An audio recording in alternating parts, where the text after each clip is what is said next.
I'd like to know if any of the local universities have been approached about doing this computational fluid dynamics modeling or review. Are they involved in your expert team that's going to be reviewing the proposal?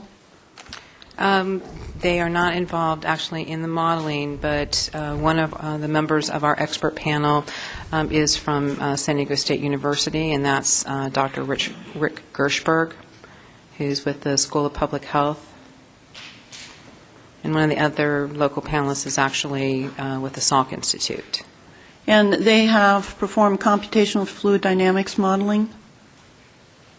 No, Dr. Gershberg is on the panel because he's associated with the School of Public Health, and his knowledge of wetlands and water issues.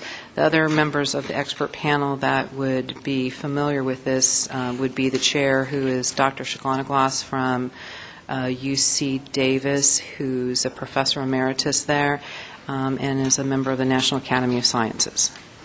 I'd like to encourage us to take advantage of some of our local resources. It is something when I started graduate school, I was going to do gas dynamics and fluid mechanics, and they have quite a department at UCSD, and I wound up going into solid mechanics because the closed form solutions were a little bit more elegant than the computational fluid dynamics. And I do have some concerns about the modeling techniques, especially with respect to the fact that it's going to be a deconstruct situation, and you do mention something about doing the tracer studies and that there will not be the reservoir at the filled level that would be the same condition as when you're doing the AWT water injection. I am curious if there's a provision in the contract to come back and do the studies once the reservoir has been rebuilt.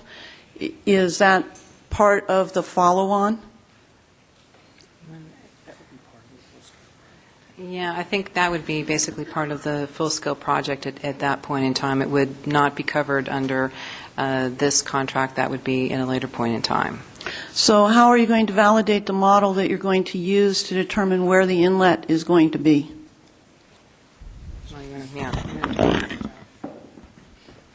Thank you.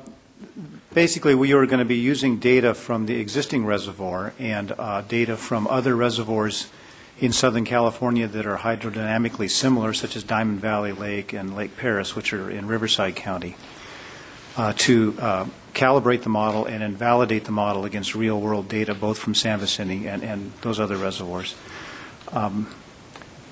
And then it's our expectation that when we proceed to full scale of this project, that a tracer study may be expected to be done on the full-size reservoir.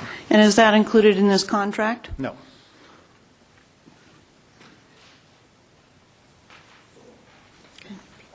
I guess what I'd like to say is that part of what's associated with this phase is just basically to determine everything that we need to know in terms of receiving approval from the regulatory authorities.